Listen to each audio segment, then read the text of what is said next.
నేను మీకు మంచి రోజ్ ఫ్లవర్ లట్కన్ ఎలా స్టిచ్ చేసుకోవాలో చూపిస్తాను, చూసేయండి.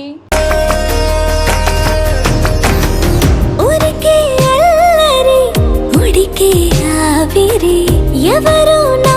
సరి లేరను వైఖరి పొగరనుకో తగదనుకో సహజ గుణాలివి ఫలదనుకో వరమనుకో వరకట్నాలివి ఒడుపుగా వరస కలిపి మహాశయ మగువ నేలుకో